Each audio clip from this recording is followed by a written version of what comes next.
At yun nga, nakita ko kasi Boss Russell at tinanong ko nga boss at kung meron nga customer at sabi niya wala daw silang bakasyon kahit isa lang.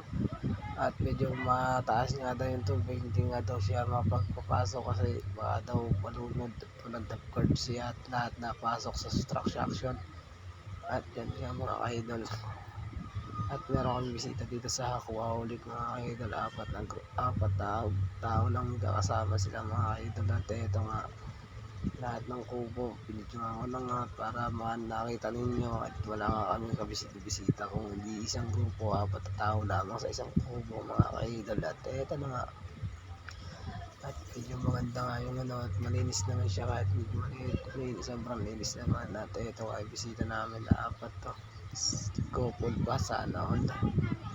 At eto nga mga kaidol ay may nagdagat na naman tayo. Ayan, ang linis naman talaga dito kahit medyo maliit lang pero malinis naman ay nang binabayaran kasi sobrang linis sa kapaligiran.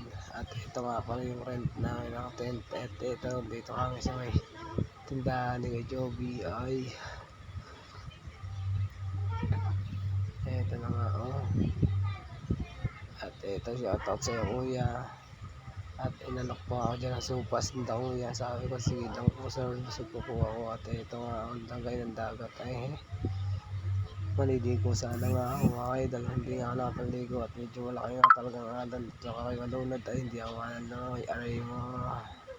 At eto nga mga idol ay ang gandang ganda talaga ng panahon ngayon, ang laki ng dagat ay sobrang laki ng alon. Kahit mga bakasyon di ako mga masayaw niyan, hindi ko pa kaya kahit wala akong makain, huwag lang tayo mag-disgrasya ay sana all. Kaya ito na mga idol, pumunta nga tayo dito kuya Joey sa loob at meron nga nagpuntahan at tara nasigaw samahan niyo ako. At ito nga pala natin balita, shoutout nga pala sa natin balita kay Joey, siyempre shoutout ako sa inyo. At ito nga tatalo pa nga daw sila dito kung wala sa stress dito sa amin ko 24, 25, 26, 27, 27 isa dito sa amin mga idol. At abang mo tayo ay si Tata Joey at talagang tagal sa lawak sinasapak na tinahita pa. At eto nga mga idol ay si Tata Joey talagang laking galit sa lawak at yun katapalagat daw siya.